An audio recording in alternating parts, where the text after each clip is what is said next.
And a good Monday morning to you all as we kick things off with the 2014 Rhythmic Gymnastics World Cup in Bulgaria, as South Korea's very own Son Yeon-jae went after her 10th straight medal finish. And 10 straight is what she got as she wins the bronze medal in the individual all-around for her first medal, before finishing off the event with a bronze medal in the hoop event as well, finishing off with 17.900.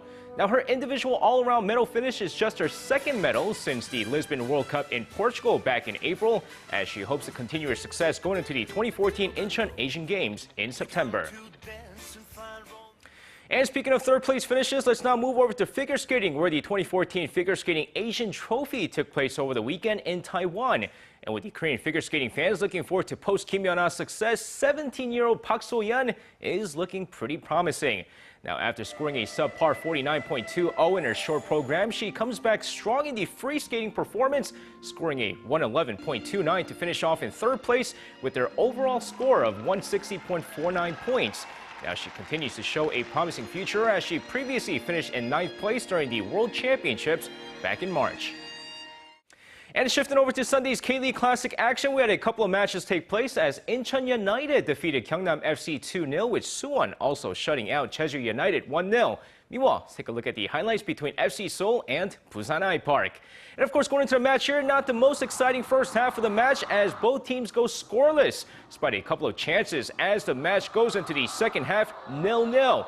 But it's FC Seoul gets on the score sheet late as Molina converts the spot kick here in the 78th minute for a 1-0 lead. Shortly after, just before the 98th minute, it's Escudero who scores one past the goalkeeper, giving FC Seoul the 2-0 lead and the win. And now with that, let's move on to Sunday's KBO action, or the lack of action, after 3 of the games were canceled due to rain. But the Kia Tigers and the Lotte Giants did get their game in, so let's take a look at the highlights. And of course, going into the game here, first inning, Choi Jun-suk deep to right center, gone, a 2-run shot, gives the Lotte Giants the early 2-0 lead.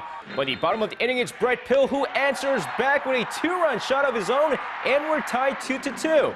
Shifting to the 5th inning of the game, bases loaded for Shin Jong-gil, a bases clearing triple here, and the Kia Tigers take a 5-2 lead. Meanwhile, Kim Byung-hyun throwing a gem, tossing 6 innings, giving up just 2 runs, while striking out 6 as the Kia Tigers hang on to win this game 6-3, your final score.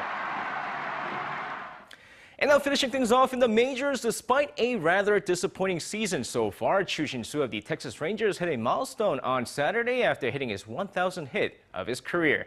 Now with the Texas Rangers taking on the Houston Astros, Choo Shin-soo goes 4-for-5 on the day to get his 100th hit of the season and his 1,000th hit of his career as well. Now, despite a big game from Choo, Yu Darvish struggles on the mound as the Texas Rangers lost this game 8-3.